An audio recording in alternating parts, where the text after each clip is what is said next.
first special meeting of the Montgomery Independent School District Board of Trustees. I'd like to call the meeting to order. Please join me in the Pledge of Allegiance. I pledge allegiance to the flag of the United States of America and to the republic for which it stands, one nation, under God, indivisible, with liberty and justice for all. Honor the Texas flag. I pledge allegiance to thee, Texas, one state, under God, one and indivisible. Ms. Alcantara, are there any public comments? There are no public comments. The board will go into closed session for the reasons listed on our agenda, and we will return shortly. Thank you.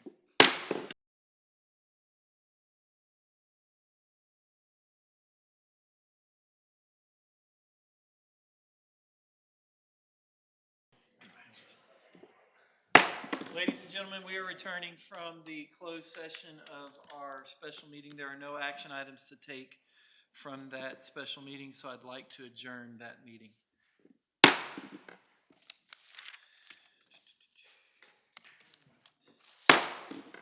This is the February 21st regular meeting of the Montgomery Independent School District Board of Trustees. I'd like to call the meeting to order. Please join me in the Pledge of Allegiance.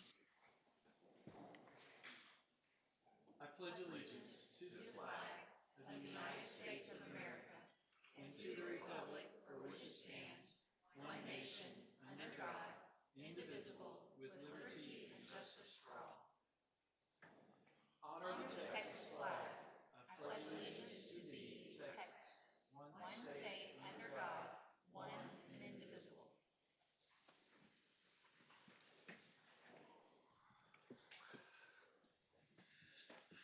All right, Dr. Morrison, I sure hope that there are some special recognitions, or else we've got Sammy Bearcat here for no reason. How could he be here for no reason, Dr. Fuller? We have two very amazing groups that we're going to recognize tonight. So I'm going to ask Justin Moreno, our very purple but dynamic executive or assistant superintendent of communications and government affairs, to come up and introduce our first group. Thank you, Dr. Morrison. We have several special individuals here tonight. We can't be a premier school district without premier partnerships, and we have an outstanding premier partnership with Sam Houston State University. Sammy the Bearcat is here to celebrate it as well. I have two special individuals, Dr. Jaylene Potter and Tina Hammonds here. Tina is going to come up and say a few words about the partnership and introduce some special individuals here tonight. This is so exciting. So thank you all for being here, and thank you for allowing us to be here just to celebrate all the ones doing all the things in the district. So Montgomery ISD and Sam Houston's partnership is not new. In fact, it's as old as time, which means it's time to celebrate it. And that's what we're doing tonight. I'm going to be brief because I want to move into what's most important, and that is that you're seeing the faces of all of these amazing educators. You're shaking their hands, you're hugging their neck, you're high-fiving them, you're just letting them know that you appreciate them. Before I bring them up, I do want to talk a little bit about the 5 different programs that you have embedded in your district on any given day, any given semester. So the first is the traditional student teaching. That has always been a thing between the university and the school district. That is where teacher candidates come in for about 14 weeks. They either spend all 14 weeks with one mentor teacher, or they split it and they spend 7 weeks in one placement and then 7 weeks in another placement. They have Field 1, which once upon a time was math methods, and that is where full-time students, 12 hours or more, are also doing field experience, where they go into a math class with a mentor teacher once a week. Field 2 is what once was literacy methods, and that is where they are full-time university students, and they are going into classrooms twice a week. You then, all the amazing things, have what is called a year-long residency, and that is something that started about 2 semesters ago in your district. It's split up into Field 3 and Field 4. Again, full-time students are spending in Field 3 3 days a week in the class on top of being a full-time student. And then in Field 4, they are spending all 5 days in the classroom. So they are doing all of the things to be ready on day one when they enter their own classrooms. So that is kind of an overview of the program. And in Field 1, student teachers or teacher candidates are in all campuses. Field 2, we have been in all campuses. There was one semester back in 2020. We were with Ms. Kirby at Keenan, and we ended up having to shut down. Remember that? And we had to go online, so we didn't get to finish our placement that semester. And then once we were all back in the schools and in front of kids, Field 2 went into all of the different campuses. Not this semester, but last semester, I started talking with some of the administrators trying to figure out how can we get Field 2 all on one campus. And Madeley Ranch, Ms. Smith, said yes, and she was so excited and so ready, and things out of our control kept us from going to that campus. So then Mr. Ingalls was like, hey, I got you. Y'all come here. And so although we have teachers throughout at MES, we have last semester 24 teacher candidates, this semester 25, and they are on campus for coursework, and then they just flood the classrooms. And he's going to tell you a little bit about the impact that this partnership has just on that one piece. I know, right? So, welcome. Thank you.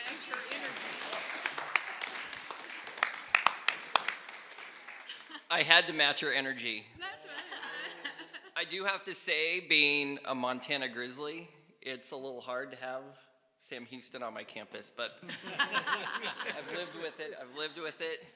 But first of all, I want to just take the opportunity to speak about this a little bit, because the power of this program, when Tina came to me for this, I was so excited. Sorry, Shelby. And because the 24, 25 students coming onto our campus brings such amazing energy. And it really, I've been doing this too many years, and when you see the excitement and the passion and the love coming into your campus every day, and that's what they bring, it's so exciting. And my teachers were amazing, because when you have 25 on your campus, that pretty much means every teacher is going to have this. And it is a lot of work, but they embraced it and they loved it. And so we're so excited to have this program. And honestly, in this day and age with teacher shortages, I saw this as an opportunity to really show off MES and MISD, because we can't always compete salary-wise, but you sure bet that our environment is better than anywhere else. We have a positive district, a positive school, and if we can get them into our schools and on our campuses and show them, you might not make as much money, but this is a great place to work, and we're gonna help you grow, and it'll be a great place to really see your potential as an educator. So having them on our campus is an amazing prospect for our district and for them. So thanks for giving me a chance to talk.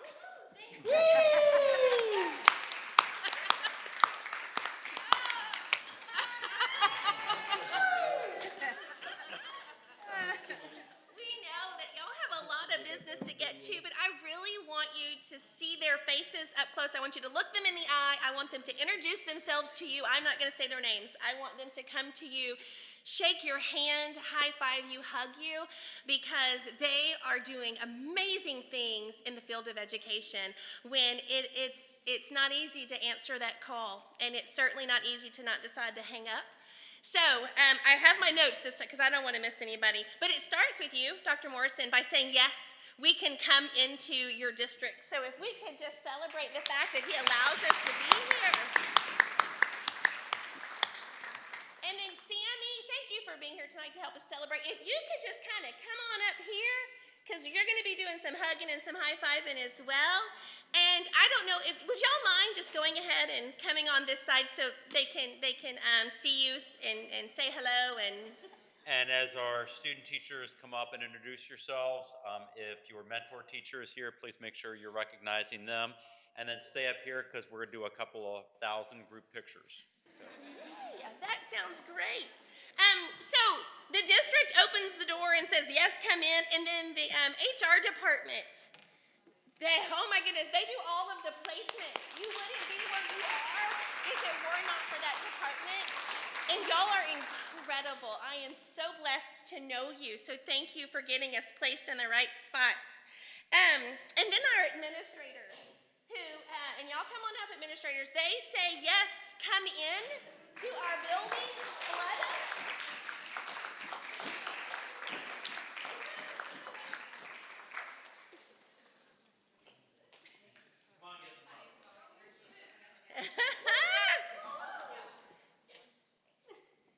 And then our mentor teachers, whether they volunteer or they're voluntold, they say, come on in.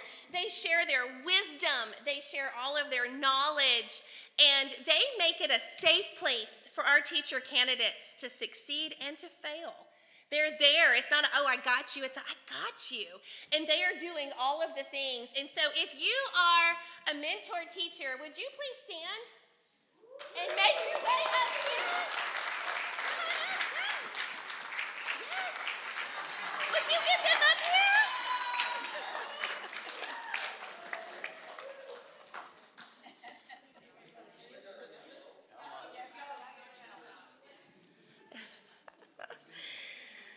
Our teacher candidates take risks. They are not just coming in and observing. They are active. Thanks to the guidance of these educators right here, they are in front of kids, working with them and doing all of the things. So if you are a teacher candidate this semester, would you stand? Make your way up front. Come tell them your name. Shake their hands. Come. Sammy, get them up here. That's right. Get them up here.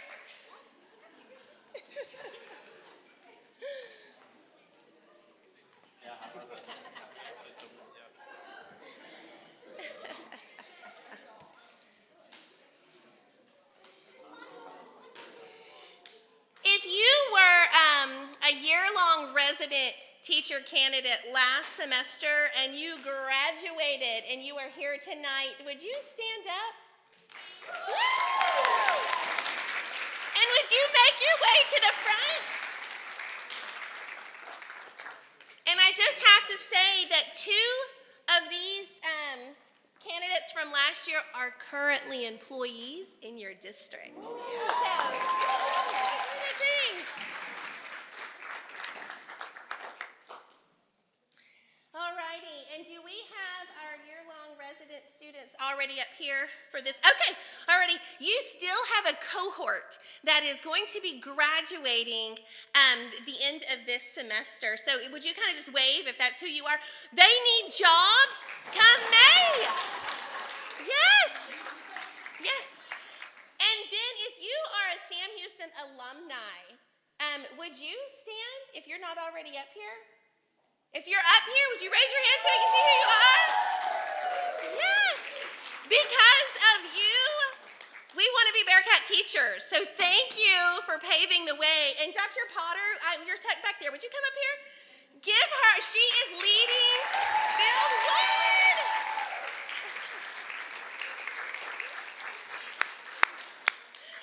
Just one quick thing before y'all can take your pictures and I'll get out of your way. On the back table, there are things just to say thank you. It is a small token, but just know that you are loved and that you are appreciated and the field of education needs you. If you are a Bearcat teacher, whether you are future, former, there is a flag back there. What are those things called? Those. You need to grab one of those. If you are mentoring a future Bearcat teacher, there is something back there for you. Year-long resident educators, if I have not been able to come to your campus yet, I have an extra special something for you. So please come see me before you leave. If you mentored for an entire year last semester and they graduated, or you are mentoring this semester as they wrap it up, please come see me.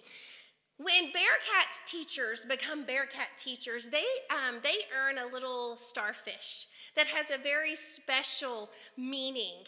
And they would not earn their starfish if they did not spend that year with you. So if you would please come and see me, I have a starfish for you before you head out. Otherwise, thank you all for being here to celebrate all of these good things happening in your districts. And school board members, when you're out visiting, when you're out visiting campuses, find out where those that are not here are, so you can go knock on those doors and you can open it up and you can go in and see that some really incredible things are happening in your district. So again, congratulations everybody for just being amazing. And then go Bearcats, right?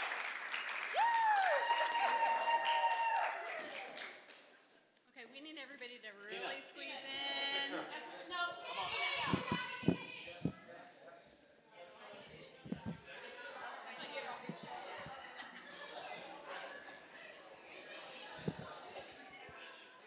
We always say make a window so we can see your face. If you can see him, that's great, guys. All right, we're good.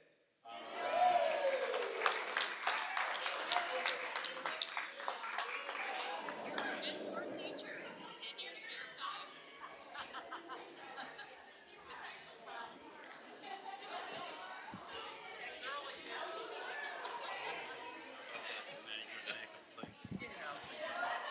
A lot of energy quarter too.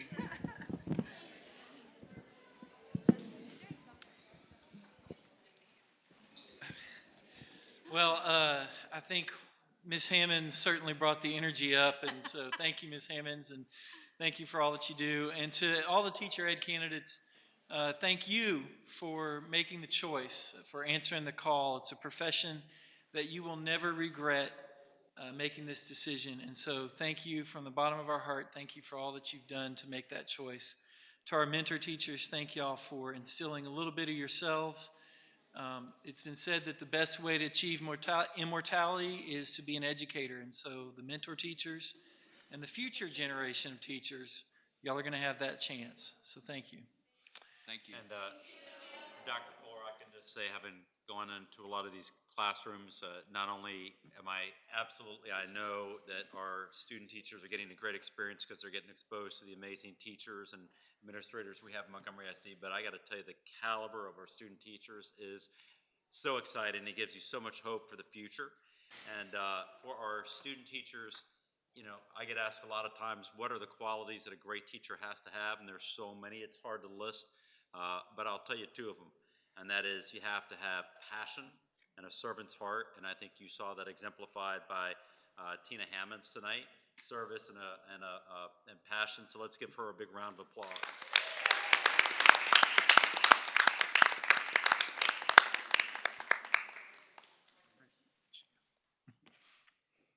Dr. Morrison, board, we have some additional special guests here tonight. It is CTE month across the country, and we are so proud of the CTE programs, our CTE students in Montgomery ISD. We've been recognizing some of our amazing programs and students on social media throughout the month, and tonight we wanted to showcase one of our newer programs, so I will call our Director of CTE, Amy Vance, up to share a little bit more information about who we're recognizing tonight.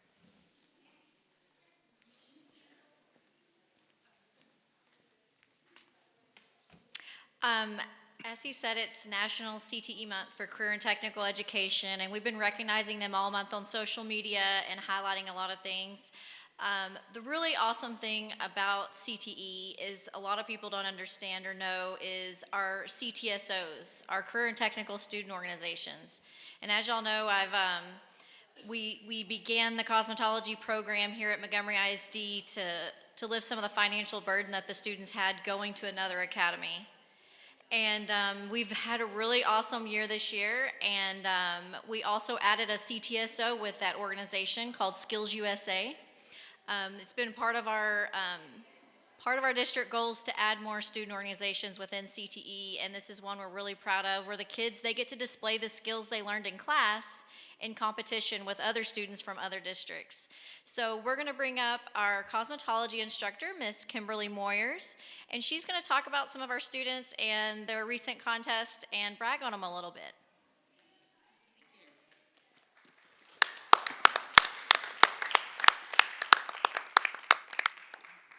Okay. Well, as you know, cosmetology is a 2-year program, and the students earn 1,000 hours. And once they get to that level, they're able to sit for their state licensure and be able to go out and get a job. So that's awesome to be able to get this acquired while you're in high school. And I want to say I appreciate the board for all your support in bringing and starting this program, and then also attending our open house and diligently working on our new CTE center, which is going to be awesome. And we competed we're in District 7 of Skills USA competition this past weekend. And I want to congratulate all the students for their hard work and dedication. It was a lot of painstaking events through the class, just work, work, work. And they competed against about 25 to 30 students in each category. And some of the hands-on skills were like 4-hour-long competitions. So it was pretty rigorous. So in our hands-on skill competition, we had Emma Hawk right here that earned a silver, which was second place in the cosmetology portion. And then in skincare, esthetician, skincare, makeup, Clarissa Garcia earned the bronze medal. And then we had numerous students put in job exhibits where they do a folder and then they do a pre-made, mannequin or nail art. And then in that, we had a lot of blue ribbons, which is superior rating. We had Jaylene Fields, Scarlett Castile, Elsa Hybe, Lindsay Steffen, Ryan Woods, and Shanoma Johnson. So I have a lot of those ribbons here. And then in red ribbons, which was the excellent rating, we had Sheridan Wigglers, Nika Bean, Dakota Norman, and Chloe Salazar. So I think they did a lot of great work. They all did well, and I think even next year we experience the contest, we know what it takes, and we're probably going to see a lot more of this next year. Thank you.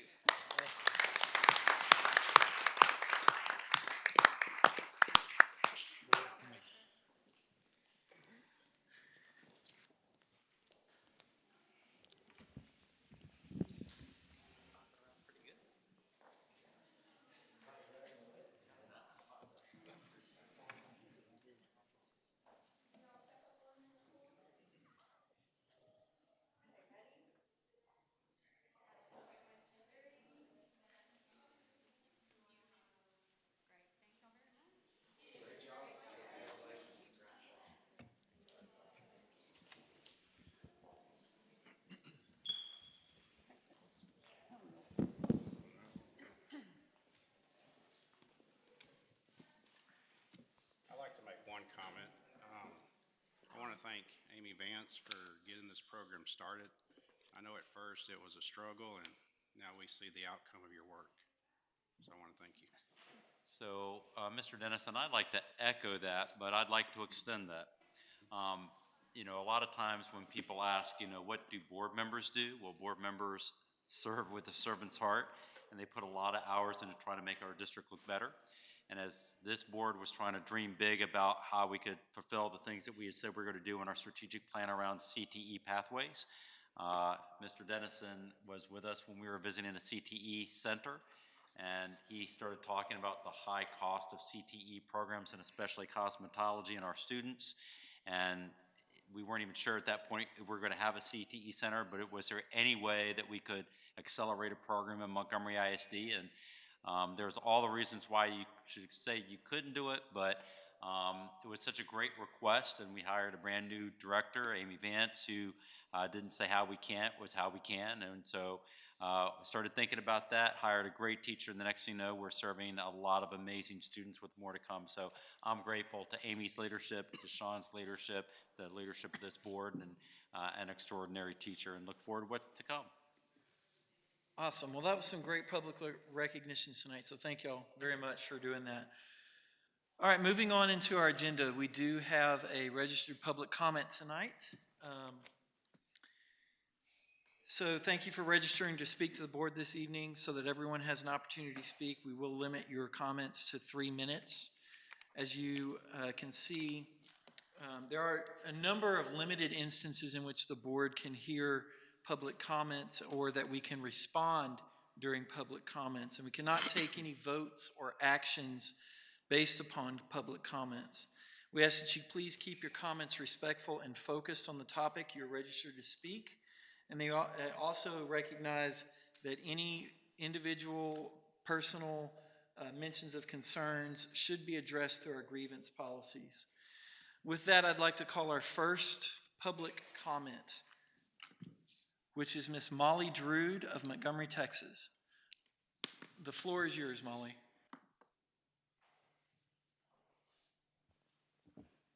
Thank you for allowing me to speak.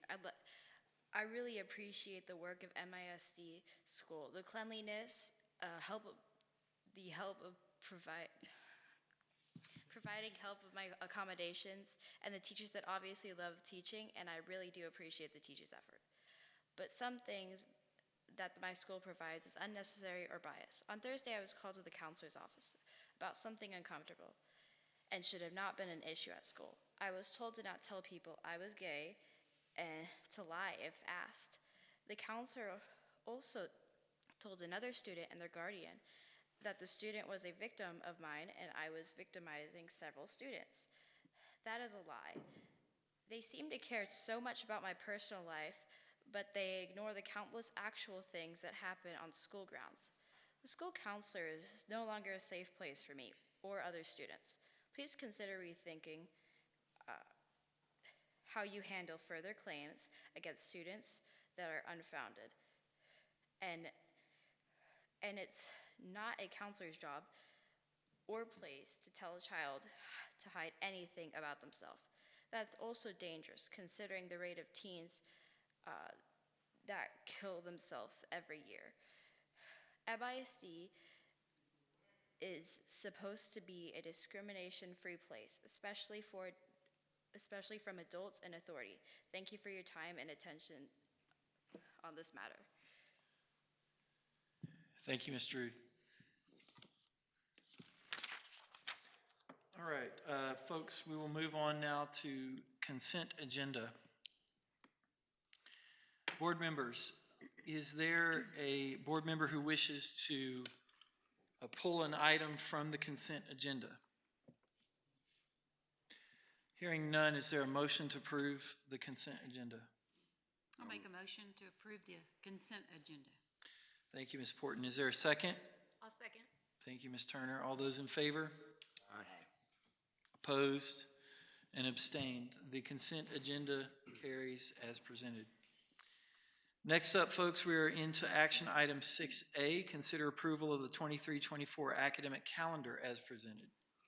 So, Dr. Fuller, I always speak about processes and systems, and we want to make sure we've got great processes and systems to make all of our important decisions, and that we allow for collaboration and transparency, and that as we put those systems in place, we're always challenging ourselves to review how the process worked and what we can do to make it even better next year.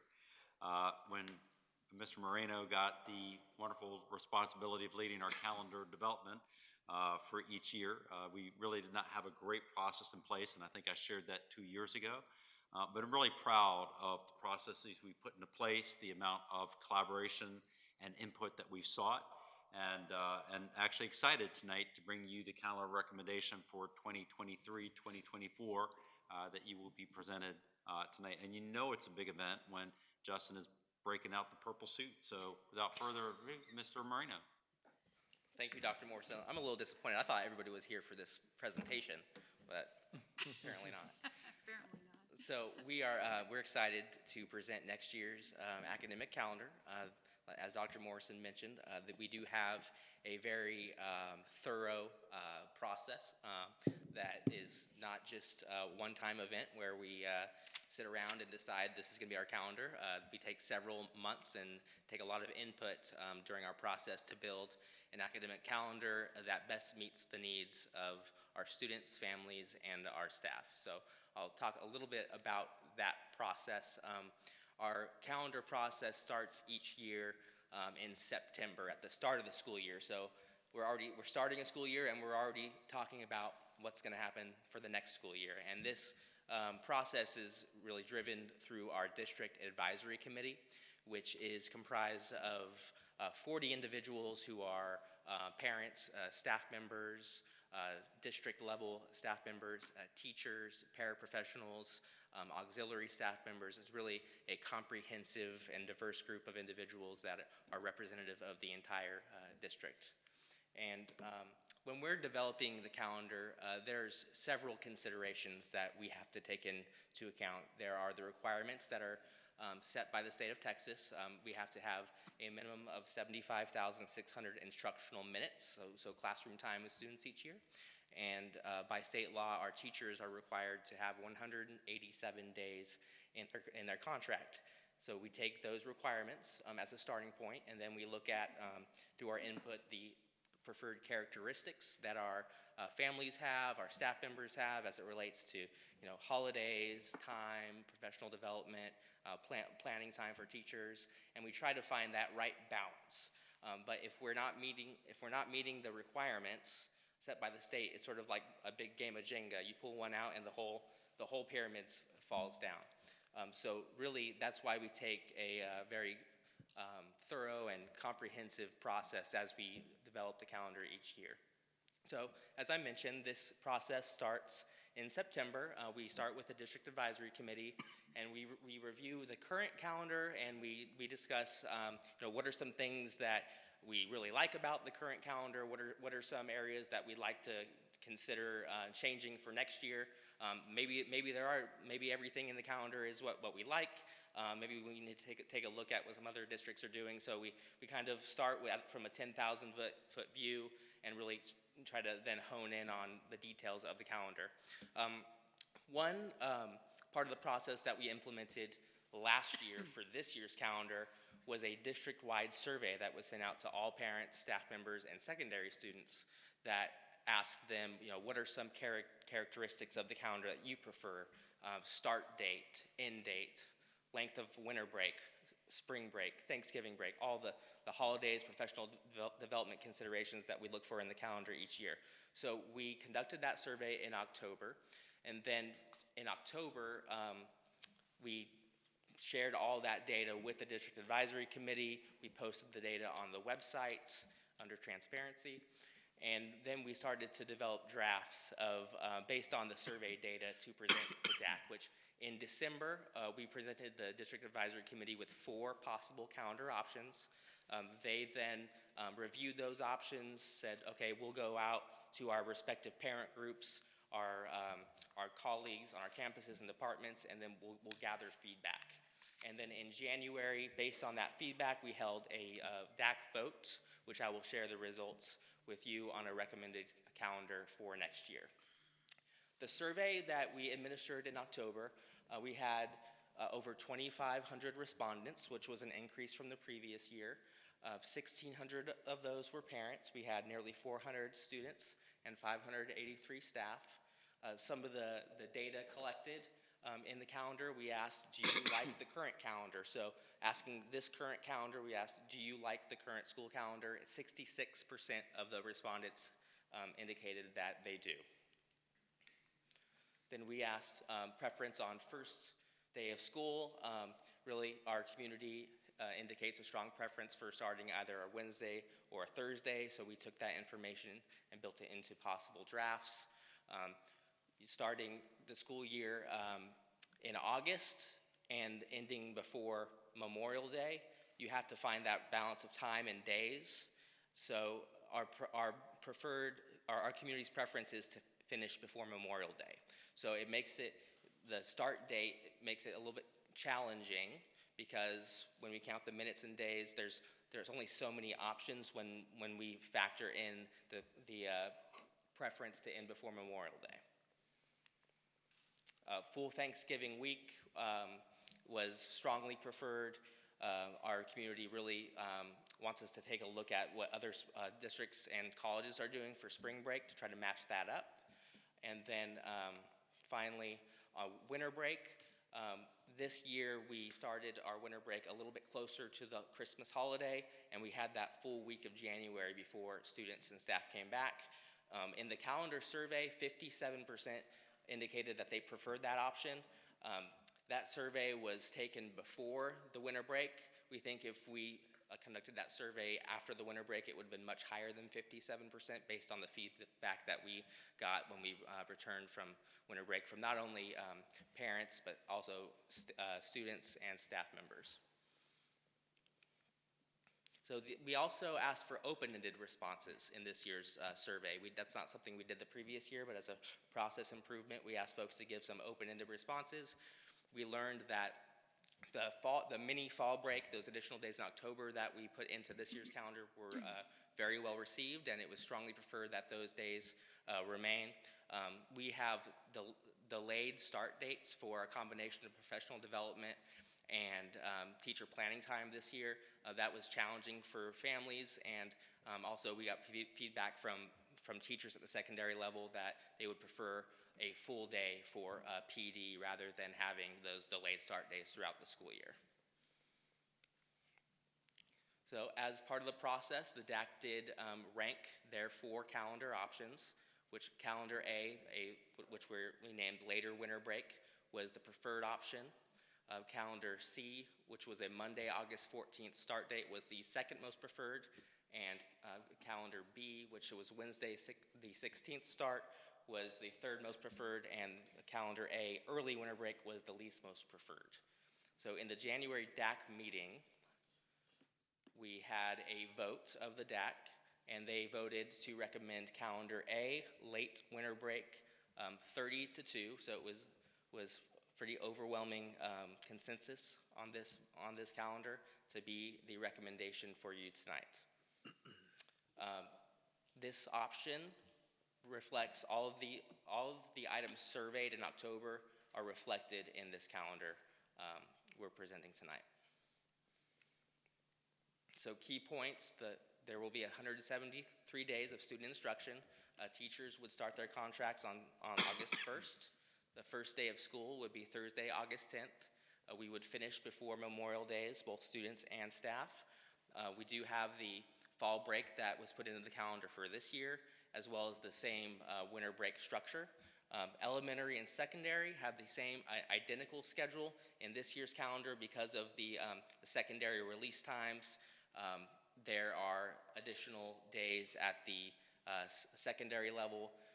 There's 2 student holidays at the elementary in this year's calendar, so we're making those aligned for next year.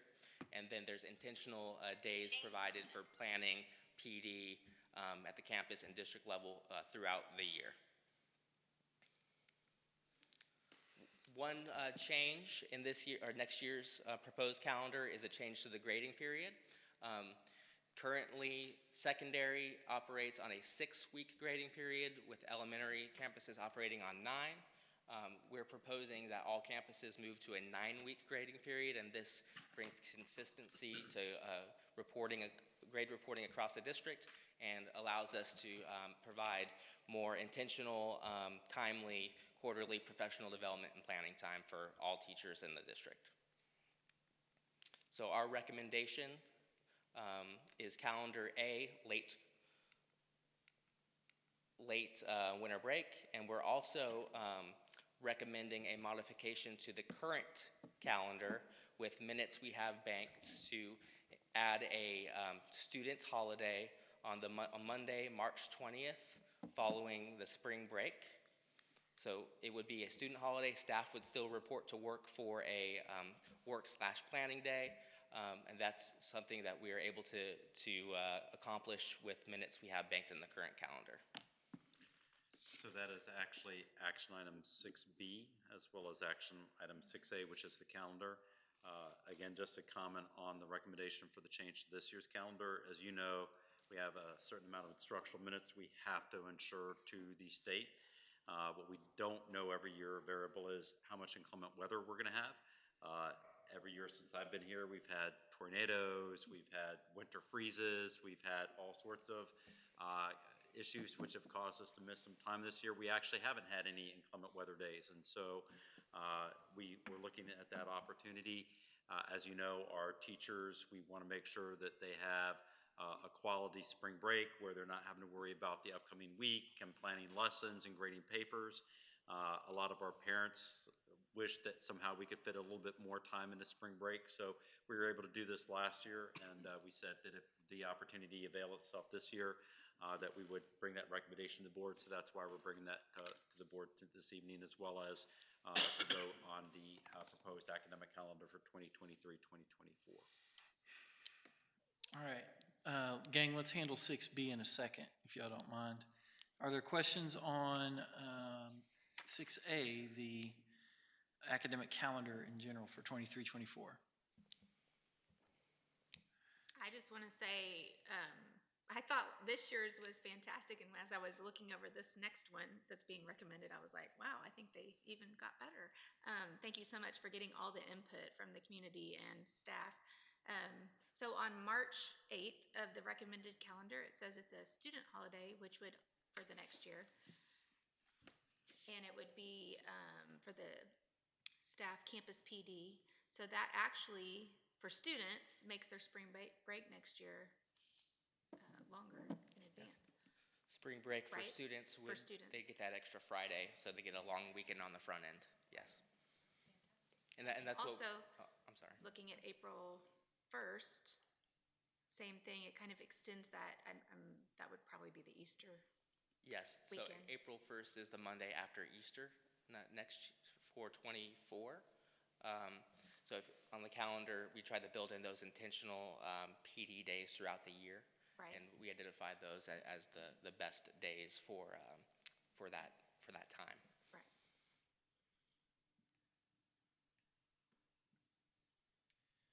And I see that we have a student holiday planned on April 1st, so I'll be sure to get the April Fool's jokes out of the way at that point. So, Mr. Marino, can you walk me through some of the conversations y'all had on when school starts, how early in the year school starts? Sure. So, every year we look at the start date and the end date. And when we have those conversations about, when we want to start, when we want to end, the strong consensus we get from folks is that they want the school year to end before Memorial Day. And, it's the same for staff. They prefer to finish their contract before Memorial Day. So we kind of have to work backwards with those minutes and those days. Remember, it's 75,600 minutes and 187 contract days. So when we work backwards, we try to start as late as we can in August by still meeting that Memorial Day deadline, for lack of a better term. For this year, we looked at a few different options. There was a Monday start date that still would have gotten us to Memorial Day. But then you look at the preferred start date, which the strong consensus was a Wednesday or a Thursday.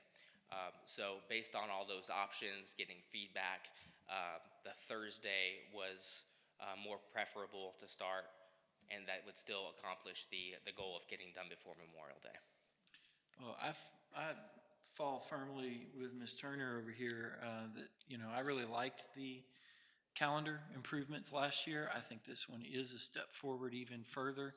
I point to things like late start that have been somewhat of a contentious comment for people. And, I just would tell folks, as they're working through all of this, the start date of the school year is the only thing I hear people really complaining about. And so to that, I would say it's just there's a lot of calculus that has to go into what the decisions you've made. And if we're going to prioritize the end date, the start date has to be where it is.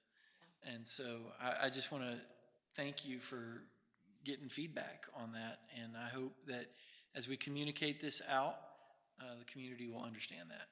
So, other questions, board members? All right, on item 6A, is there a motion? I'll motion to approve the calendar as presented. Thank you, Mr. Robb. Is there a second? I'll second. Thank you, Mr. Hopkins. All those in favor? Aye. Opposed and abstained? Thank you all. That calendar carries. Thank you very much. Now, is there additional conversation you want to have on 6B, or do we have any?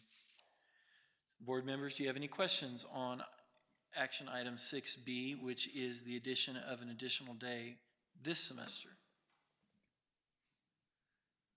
little bit extra spring break. Teachers will be excited. Absolutely, to get to come back and prepare after spring break. Yeah, Ms. Turner, that was what I recall hearing last year when we did this, that the teachers felt like, having a day there with the students out, still at home, was a very kind of a blessing in disguise. And so, thank y'all for making that happen. Let's just pray we don't have any freezes between now and then or anything like that. If we have some, we still have more than enough minutes to cover, Okay. unless it's like a catastrophic freeze and we're out for a week, then we got a problem. So. Ms. We have Marino, a lot of problems anyway. I'm pretty sure I know the answer to this. Walk us through how we're going to communicate this decision this semester. Sure. So this will be, as seeing if you approve that decision, we will communicate the 23-24 calendar tonight. So it'll be posted on our website, sent via email to all parents and staff, sent via text message to all parents and staff, as well as the change to this current calendar, adding the student day on March 20th. So it will be all sent together, posted on the website, posted on social media, email, text message, everything we can do to communicate. Every tool we have will be used. Okay. Are there any other questions or comments? Then can I hear a motion on item 6B? I'll make a motion that the board approve the revised 22-23 MISD instructional calendar as presented. All right, thank you, Ms. Turner. Is there a second? Second. Thank you, Mr. Dennison. All those in favor? Aye. Opposed? Abstained? That also carries unanimously. Thank you very much, Mr. Marino. Next up, item 6C, consider approval of guaranteed maximum price for package C as presented. Sounds like a Mr. Chris Lynn thing. That would be accurate. Good evening. So we're here this evening to ask for your approval of our first guaranteed maximum price for the May 2022 bond referendum.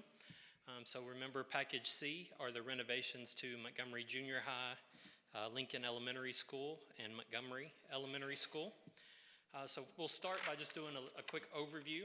If you remember, this has been a process to get us here tonight. The district issued a request for qualifications seeking interested construction managers at risk. We went through that process, and ultimately this board accepted administration's recommendation to select Marshall Construction. Marshall Construction then started joining the design meetings with district staff and with PBK Architects, who's here this evening. Marshall has the responsibility of competitively bidding those projects and completed that in January of 2023, and ultimately developed the GMP, or Guaranteed Maximum Price. And so tonight we are asking for your approval based on our original bond estimates with each project contingency, and in addition to a contribution from our child nutrition department. You're going to hear from Ms. Lena later tonight, and she's going to give you her department update. But because of her leadership in as our director of child nutrition, that department has been extremely frugal and has saved some money. And there's a lot of work taking place in Package C in the kitchens of each one of those campuses. And so through her fund balance, Lena is actually contributing to the cost of some of that work to help lower the impact to the bond. So all of that being said, the potential project budget was just over $20 million. The GMP that Marshall has provided tonight is $19.4 million. So that's very exciting that our first GMP that we're bringing to you would be considered to be under budget. Remember, this is a guaranteed maximum price. This does not necessarily mean this is the final price. There are still a lot of contingency dollars in this number. So ultimately, at the conclusion of these three projects, we hope to bring you a number that is even less than what we're asking you to approve tonight. But even with this number, we are still in excess of $600,000 under budget. Another fact, there is significantly more work in these packages than what was originally identified as part of the bond program. And so we will be sharing a lot of that information with our campuses and parents, should you approve this tonight. I'd be happy to answer any questions. Ladies and gentlemen, any questions? All right, Mr. Lynn, I have a few then. Yes, sir. Lincoln, MES, and MJH, correct? Yes, sir. When is MHS up? What package is that? Montgomery High School is package D. So you remember at the last meeting, you approved the contractor for that project. Okay. And I know we have folks from PBK here tonight.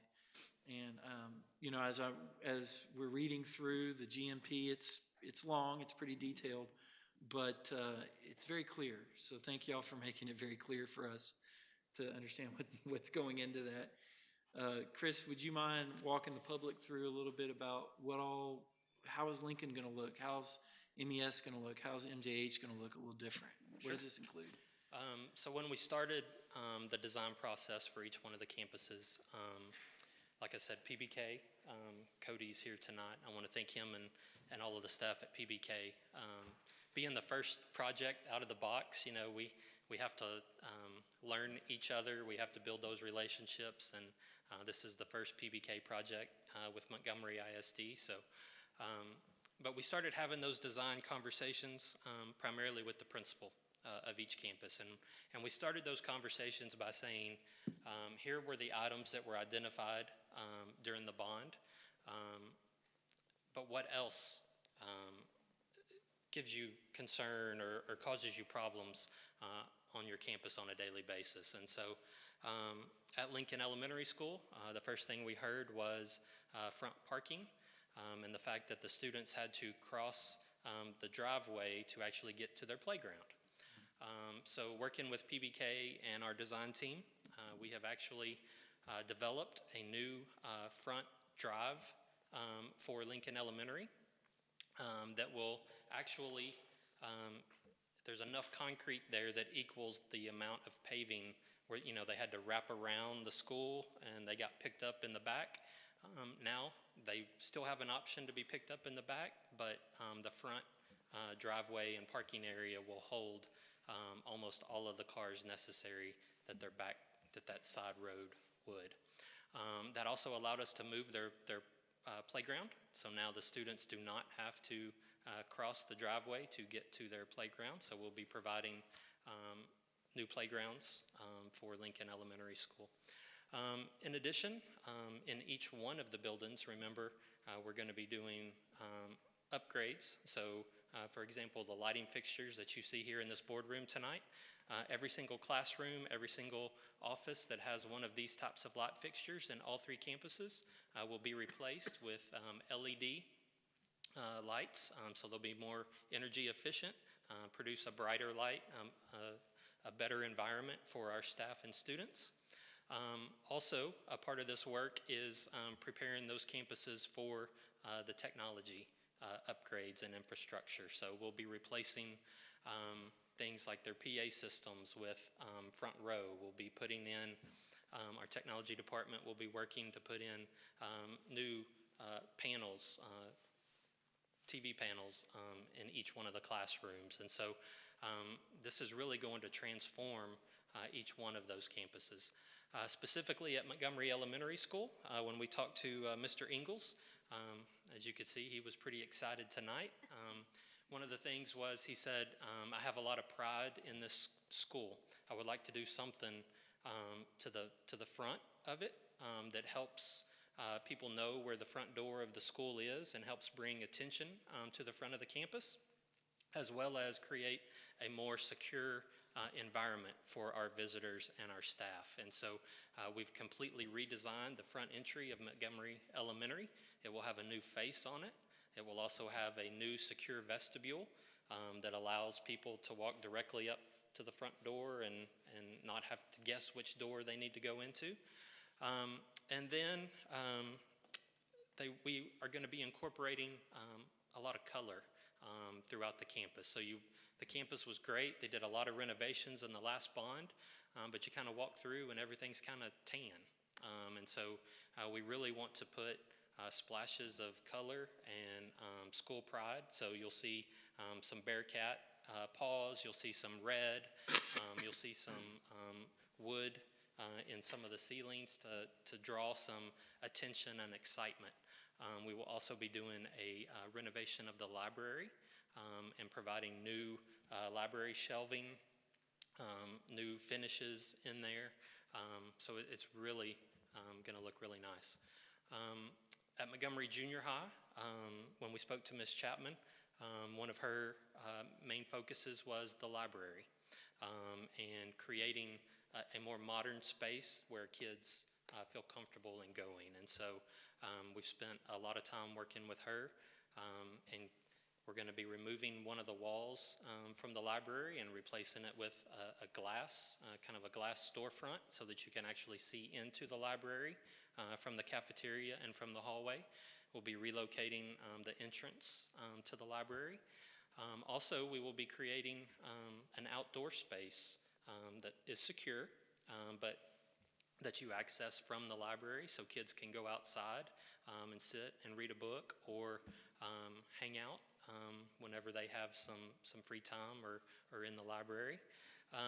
And then kind of the same thing that Mr. Ingalls said. She wanted to update school spirit, so there's going to be a lot of graphics throughout the campus to bring that pride to Montgomery Junior High. All three campuses, like I said, are going to have a lot of kitchen and cafeteria work.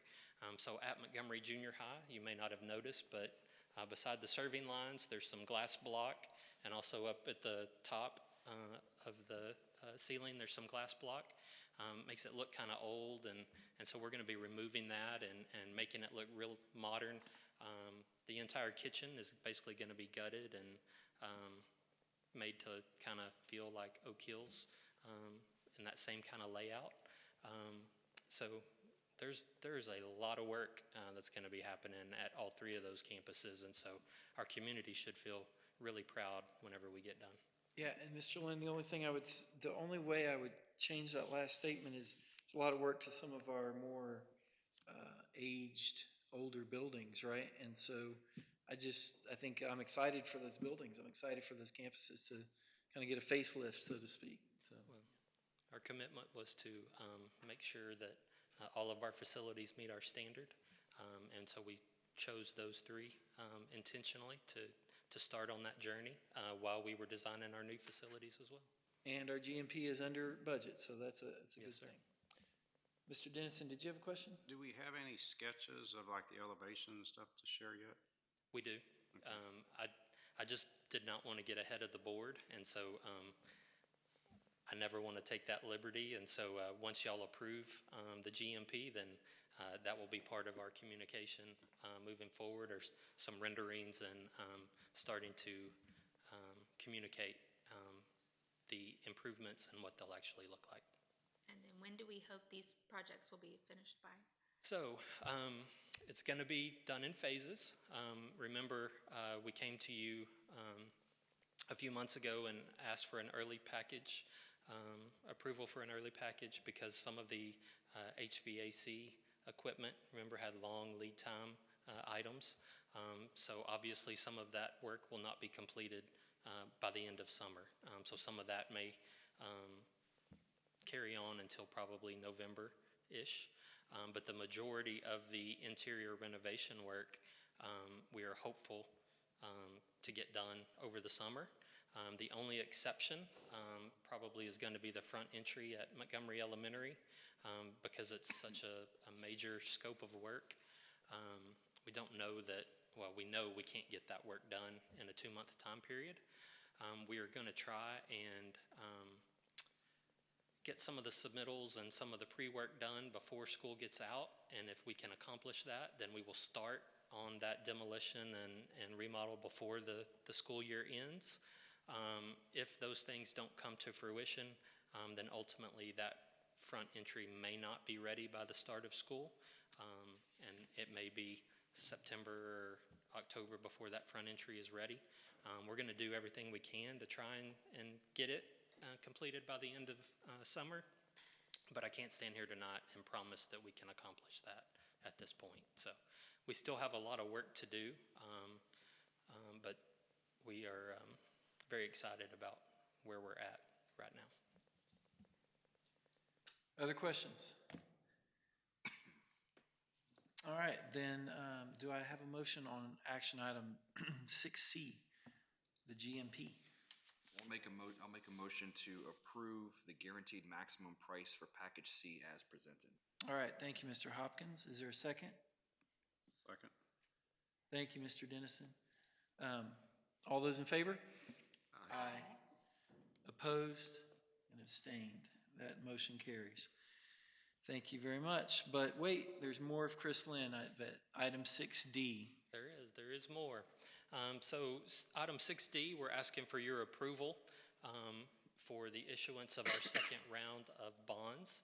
Remember, we came to you in June after the bond had passed in May and asked for permission to sell our first series. At that time, we sold $100 million, and I will remind this board, after we did that, we did not raise the debt service tax rate after that first sale. We are here, the plan all along was to sell all $326 million in 3 series. This would be the second series of those 3 planned sales. This series would be for $126.9 million. And the order in front of you tonight sets certain parameters, and it gives the authority to either Dr. Morrison or myself, once that we hit those parameters, that we are allowed to execute those documents and finalize the sale. And so that's what we're asking of you tonight. That would leave $100 million still remaining to be sold, and we would come to you about this time next year and ask to sell that final $100 million. Great. Questions? Board members, what do you need to know to be able to consider this?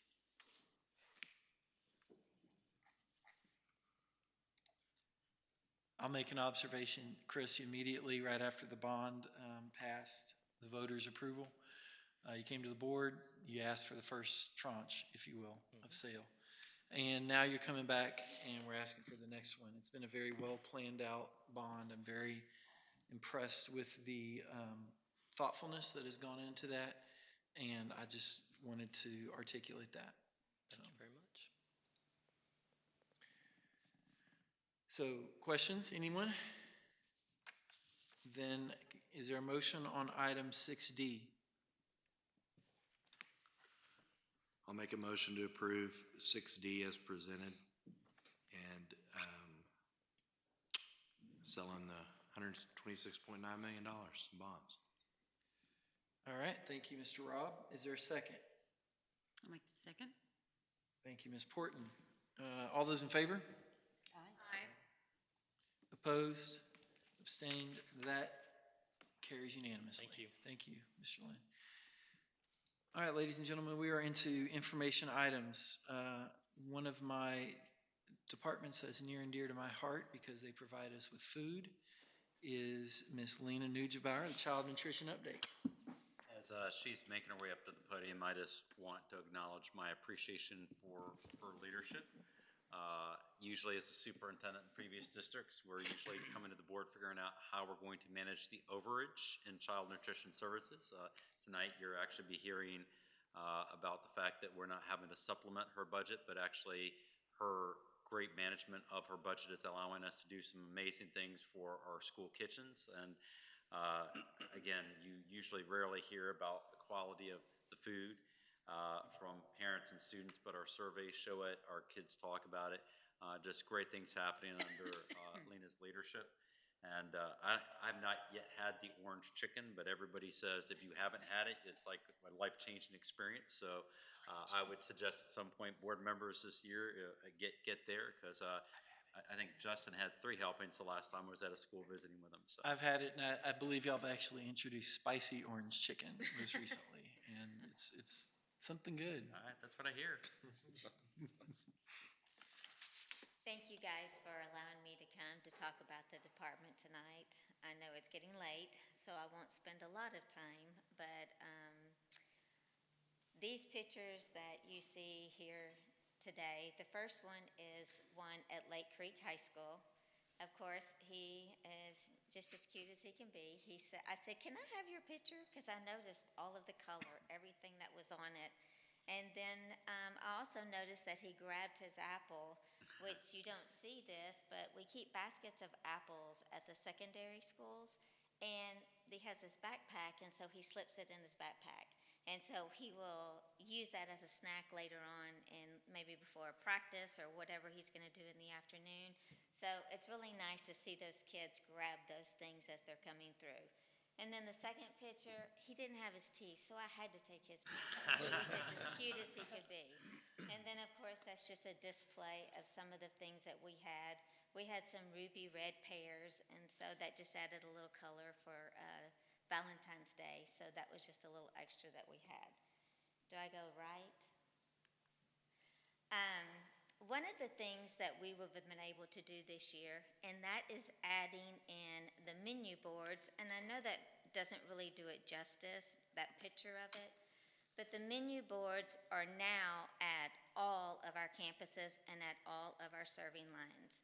So as you see some of the kids that come up into the serving lines, you'll start seeing them notice what we're offering for that day in that particular line.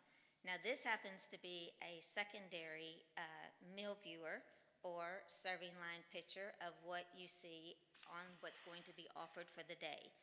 Well, if you go over to the elementary schools, it is new this year, so we've been able to implement it for all of them. At the elementary schools, the little bitty icons that you really can't see here, the white, that is talking about all the allergens. It has pictures of the allergens of what that food item might have. So as I was walking up one day, I noticed that a manager was showing one of the children that, baby, you can't have that because that has a milk allergen. So she was trying to teach them to be more responsible for the food items that they choose by showing them gluten-free, please don't use the items that have the wheat by it. And so it was really nice to see that. We also have parents that will come in. They're looking at the fats, the calories, the sodiums, all of those things are displayed. So it's a tool that we are using to help students be more responsible for the meals that they choose. Starting it at a really early level, can you imagine what we can do by the time they get into high school? So this is an ongoing department goal that we have of teaching kids to just be more responsible for what they choose. Next department goal that we have is that, of course, if you work in the child nutrition department, Lena's a very stickler for cleanliness. Everybody knows it. They just, it's just part of it. And so all of our kitchens have been inspected for the first part of the year, which we had 9 100s and 198. She didn't like one of our spatulas. So as far as the cleanliness of the kitchen, we just couldn't get all 10 100s, all right? But we will be inspected again towards the second part. Well, we should be already inspected, but by March, they have to. USDA requires that all schools receive 2 inspections per year. So we're waiting for that second inspection. Another thing that our managers do is that they are doing an inspection every single week, and we implement the same thing of what the Montgomery County Health Department uses, and so it's a safety checklist that they go and they do every week. So it encourages them that if there's something off and you can't check off that box, then we need to go back and revisit what we're doing. So that's a constantly on-site checking that they do on a daily basis. I know we have replaced the spatula, right? Yes, we replaced the spatula. Another thing that we do is ongoing with Chief Phillips. He comes in and gives a presentation for all of us about our safety updates. We also participate in all of the safety trainings or any kind of drills that are going on throughout the district. They are trained, and we support everything that the administration is teaching them to do, we do it right along with the students. We also received our MISD safety audit these last few weeks, and we received A+.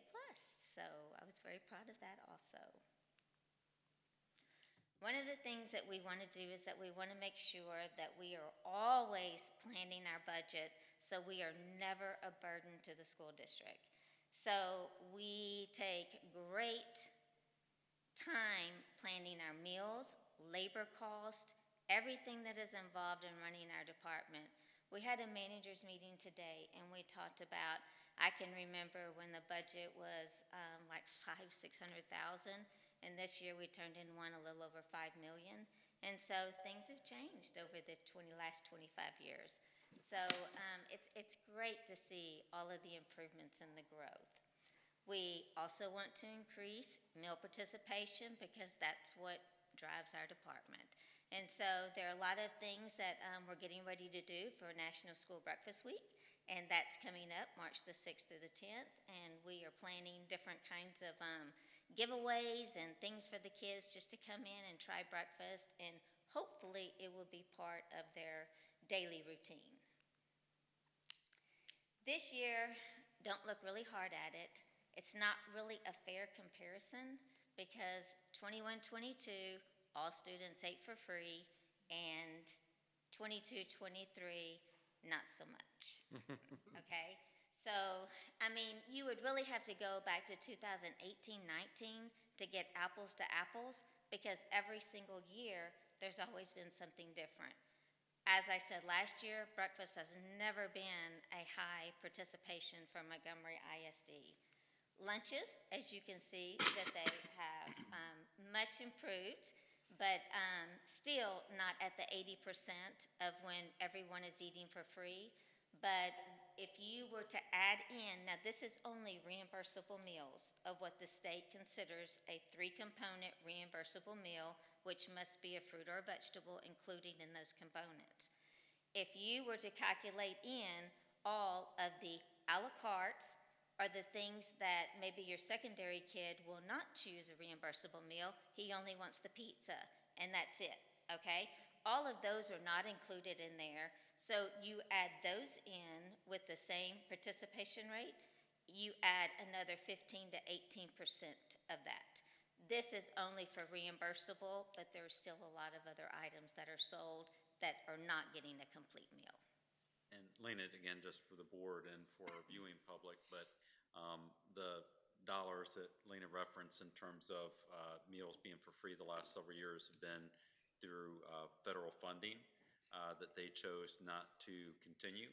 So this isn't a Montgomery ISD issue. It's something that impacted every school district across the country. So that's correct. Thank you. Next thing that we have started doing is that we are, as a matter of fact, we're doing interviews this week, and we are going to bring in a catering coordinator position / secondary supervisor. So this person that we are bringing in is that we are going to allow them to work directly with a lot of the organizations. We have, it has just grown so much, you guys. We have done banquets, we have done breakfasts, we have done staff development. There's just so many things that we are able to do for the district, and at a much cheaper rate than if they go outside the district. And so with this new position, I really foresee another opportunity for us to be able to grow as a department. And those are just some examples. And I'm so excited to see Veterans Day come back. That was the very first one right there with all the red, white, and blue. Another thing that we talked about last year was our campus goal for our equipment. And in May of last year, we were able to get all of our logs together for all the equipment at all 10 schools, which, you know, it may not sound like a lot, but there's a lot of equipment in each one of those kitchens. We've also, in September, we were able to hire a dedicated maintenance tech. I cannot tell you how awesome that has been. knock on wood, but we have not moved a freezer or cooler all year long, okay? And so that is a huge plus. We have someone that's specifically watching those trends in our walk-in freezers and coolers and making sure that we keep all of this working together, all of the preventive maintenance that's being done on it. The life of our equipment is just going to be so much better than what it already is. So, you know, we have maintenance. They have 10 schools that they have to take care of. But having that one person that's just dedicated for our equipment, it's just been amazing. It's been a godsend for real. Ongoing, all district kitchen equipment is being maintained.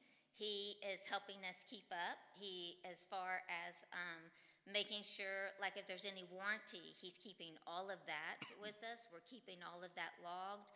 And I just feel like that our equipment is just much more efficient and we're doing a better job with it. The department goal of having our TDA wants us to address that we have a 3-month operating expenses. As you all know that we have had a little over that, and with the money that was given to us last year from USDA and the extra amounts for reimbursements, then of course there's every school district in the United States has an overage because of the extra money. Not everyone, but they should have. They should have. But for us, you guys, it has been great because we have been able to give back. With that, we've been able to give back $1,719,867 that from last year and from this year, and that is strictly of replacing things, remodeling, serving lines, and just putting back money for the kids, right? And so we are so thankful for that opportunity. So when you do see that excessive, then this is what the excessive is doing. It's going to put back for the kids. Ms. Ninjabauer, could I ask you a question? Sure. You pretty consistently always run a pretty healthy amount of budget in reserve. You keep the money here. How do you do that? I've always been curious. You say no a lot. Well, I know that's not true. I've had some really good food in your places. So you've said yes somewhere. Well, there is, running the staff, trying to make sure that we don't go overage. People are concerned if you're on a time clock, minute to minute, they make a difference. And so they're concerned, they have to get permission to work over and not get that overtime, additional pay and things like that. So those things are really important, that watching your salaries. Watching the food cost. Food cost is, as you all know, you go to the grocery stores, food cost is outrageous. And it's just trying to keep that balance, making sure of what kids like. There's some things that you have to give that are a lot more expensive, and then there's some things that they really love that it will balance out the in-between. Trying to watch all of your kitchens, maintaining everything regularly so you don't have huge balances or payments that have to be paid out. It's just a whole process. Well, to steal a pun from the child nutrition world, you found the secret sauce on doing it, so keep it up. Thank you very much. So in 23-24, we will have an audit. I don't know if y'all remember, but this school year is when we were supposed to have the audit, and then from Texas Department of Agriculture. But for this year, they have employee issues and not able to audit all of the schools, so we were moved to next year. And so we're still going to continue with our procurement rules and just like we did this year. And so I feel sure that it will be a successful audit next year. We continue to work with surveys, just like as the school district is doing, trying to make sure that we know what staff want. And so these are some hands-on trainings that we brought in at the beginning of the school, and just the little things that they can teach the staff to do. And we can make these displays and they can last, I mean, they're not edible, but they can last, you know, a couple of weeks, and they can like make different things on the serving line just for kids to see, look at, just kind of add a little life to the serving line. And so those are some of the things that they enjoy doing, so we try to bring those in at the beginning of the year. And then we will continue with surveys to make sure that we are catering to what our staff need. We had our second walkathon for this school year, and we were able to work with the Student Health Advisory Committee, the Student Nutrition Advisory Committee, and then the Child Nutrition Department. With all of these groups together, it takes a whole tribe to be able to do something like this, you guys. And from last year to this year, we were only approximately 300 less meals than what we did last year. So, I mean, it's a great feeling to know that 6,498 meals came back to Montgomery for those that needed it. We're still working with communication, making sure that parents know all the different things that we have and that is available to them, making sure students know what is available to them. So we've been working with the communications department, trying to get as much emphasis, Facebook or whatever, for them to look and see the different things that we've been doing. We had one teacher that sent us to a Montgomery foodie or something like that. But anyway, I'm not a part of it, but he was saying about how awesome the spaghetti was that day, and how blessed that the kids were that they were able to eat at our facilities. And so those are the things that we just want to keep making sure that we keep up with. Just to comment, the board was mentioning that was a substitute teacher, a former teacher, who's still a substitute, and I saw those pictures. Yes. And it was some good-looking spaghetti. Thank you. Hey, subs. Yeah. Yes. Mr. B. And it's not like brought in beef. We actually cook the beef, okay? Another department goal is making sure that we have the traffic. So as you can see, when you go to the main district webpage, and if you go into meals, then this is where you can go in and do a profile, whatever school that your child is at. Last year, the high school was using QR codes, again, trying to get trying to give us input on the qualities of our food, you know, what they liked, what they didn't like. And so now we're going to try to incorporate that at the junior high levels too. They really like doing the QR codes. These are the mobile views that, whether it be a student or a parent, of going in and looking at a particular item, and then they're looking at the calories, fats, sodium. So these are mobile views of a particular item that they're looking at. Then we also have the menu website, where we have 37% increase from beginning of school until February the 8th. And so we just want to kind of continue to make sure that people know, hey, go and look and see what we have, what we're doing. And then, of course, you guys cannot do it without your community. So I just want to give a great big shout out to Crystal Clear Mortgage, McCoy's, Lone Star Cowboy Church, and many other anonymous donors. They have contributed $17,194.74 to negative meal accounts. So that's awesome. You just, community, what can I say? They're fantastic. Yep. So, questions? So Lena, do you advertise the need for that? How do those businesses find out about that? I know how crystal clear it is. Reaching out. Uh-huh. And, you know, and then it's like when one person does, then, you know, it's just paying it forward. Sure. Did you hire the maintenance tech person out of your budget? It is a shared budget between child nutrition and maintenance. Nice. Good hire, huh? Is that something with the new campuses being built, we might have to add another position for that? For help? At this time, I don't think so. I really feel like that once the maintenance can get in there and just really PM everything, that I think you're just going to see the life of it to where it's just gonna be maintaining it. At this time, with the 10 campuses we have, there's 2 work orders in there, in our system, and that's it. Are we able to compare last year to this year having him, what we've saved by not outsourcing?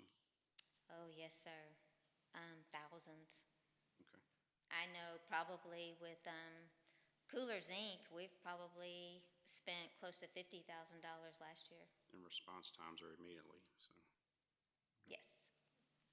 Well, Ms. Nujabauer, I've done this with you for a few years now, and I actually saw the joy in your face when you mentioned that you've hired this person. So I know that matters a lot to you. So. And ask Joe. I mean, I'm, he and I moved a lot of freezers over the years, and so he's thankful too. I believe you've moved. I don't know about Joe. I believe you have. Well, I try to help. Yeah.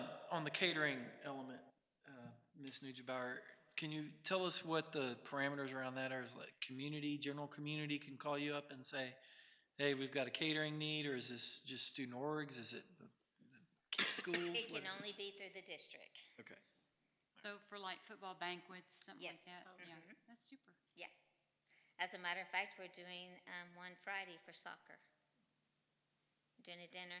We did all the dinner football games, home games at Montgomery High School last year, and then some for the choir. And so it's just really growing. Other questions? I mean, just a comment, I spent 23 years eating institutional food in the military, and they have 500 ways to cook chicken. Their term for efficiency is reducing costs, but you're actually efficient, and you do a really good job at it. The food is really good. I mean, I've eaten at the cafeterias, and the food is excellent.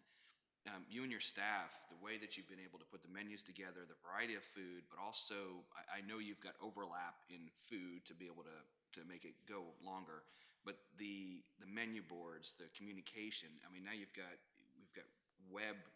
You can see how many hits on the website. I mean, I don't know any district that's doing that stuff, but this is pretty amazing. It's good stuff, and you're adding a lot of value to not only the district but to the kids. I mean, the kids want to eat the food. Except You for my market daughter, it she doesn't well. eat anything Yeah. that. Thank you. It looks so good. Other comments, questions?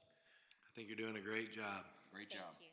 Thank If you have not had a chance as a community member to spend some time in one of our cafeterias, please take Ms. Nujabauer and her team up on it. You will have some of the best cinnamon rolls, some of the best pies, some of the best spaghetti, you name it, you'll have it. So thank you, Ms. Nujabauer, for all that you do, and please thank your staff Thank you. for everything they do for our kids every day. So. Thank you. I Dr. will. Fuller, I just wanted to make one last comment about this young lady. When we started our culture respect work last year, a big part of it was how we're going to make sure that everybody who has Montgomery ISD behind their employee name badge feels like they contribute to the learning environment of our kids, because everybody that is an employee of Montgomery ISD contributes to the learning. The greatest share of that obviously falls on our teachers, but hungry kids don't tend to learn a lot. They don't care about the geometry or the Pythagorean theorem or the scientific Newton's law if they're not well fed, and they are so well fed in our cafeterias. But even just as important as that is how they're greeted. And every time I'm at a cafeteria, I see our cafeteria workers with a smile. They know the kids want to see them. They're fussing at them to grab a fruit, and you never hear them say, mind your business. They're always like to grab the fruit. And it's just a joy to watch that. And so, when I worry about does every employee in our district truly understand how they add to the learning environment, I don't worry about it under Lena's leadership, but I am very grateful for it. So Thank you. Thank you. Awesome. Well, information item 7B, a bond update. have we already done that? You asked for it. I did. I can go sit down, but actually I have to kill 2 more minutes just so we get to 7:30, and I'll be right this time. So real quickly, because I don't want to go too many minutes over two. Project updates. So we'll talk about Package A, which is Creekside Elementary and Lake Creek High School. So if you've been to Lake Creek High School lately, you will have seen that the job trailer has been moved in. The site fencing for the parking lot expansion has been delivered and installed. The stormwater prevention plan, all of that stuff has been installed. And we will be having our construction kickoff meeting either at the end of this week or the first part of next week, and be breaking ground shortly thereafter. Remember, for the actual buildings themselves, POG will be conducting the bid process in March. We will be bringing this Board of Trustees the guaranteed maximum price in April, and then hopefully construction will begin in May of 2023. Package B is our CTE and Ag Science Center. Our CTE Design Committee had their third meeting February the 13th. We discussed some programs to be included in the facility, discussed their location and proximity inside the building, and the committee started looking at some exterior images to kind of see what looked like Montgomery and what looked like the crown jewel of our district. Our Ag Science Center Design Committee is scheduled for next week, and we will continue that process with them. They've had one meeting, and they've also done some tours of some neighboring Ag Science Centers. So this will be our first meeting of the new year with them. We talked about Package C already with our guaranteed maximum price. And so now we move into preparation for start of construction. So we're going to be on the campuses talking about packing, libraries, and those types of things that need to be packed up for the summer. We will be visiting with Mr. Ingalls and his staff about relocation of the front entry. And as I said, I'll be on campuses doing campus presentations to their staff and trying to get in front of their PTOs to let them know the changes that are coming. Some additional projects, baseball and softball artificial turf, that is in design. Tentatively, construction is supposed to begin June of 2023, hopefully after multiple state championships again in the respective sports, and then with an estimated completion September or potentially October of 2023. And then Dr. Fuller mentioned earlier about Package D. That is the Montgomery High School and MISD athletic complex renovations. This board has approved the contractor, Stewart Builders. We have done our initial project scope identification. Stewart was actually on campus Friday. They took advantage of the staff development day to walk the entire building and start familiarizing themselves with it. That construction is scheduled to begin in the spring or summer of 2024. And just remember, that will be an ongoing process through the end of summer 2025. So that will be a big package. But anyway, that's where we are right now. Questions? Even with our addition tonight, we are still on track. We're good to go, right, Mr. Lynn? Everything's coming together. Yes, sir. All right. Any other questions? Board members, you have the monthly financial report. Are there any questions on that? All right, then I would like to call this meeting at 7:32 p.m.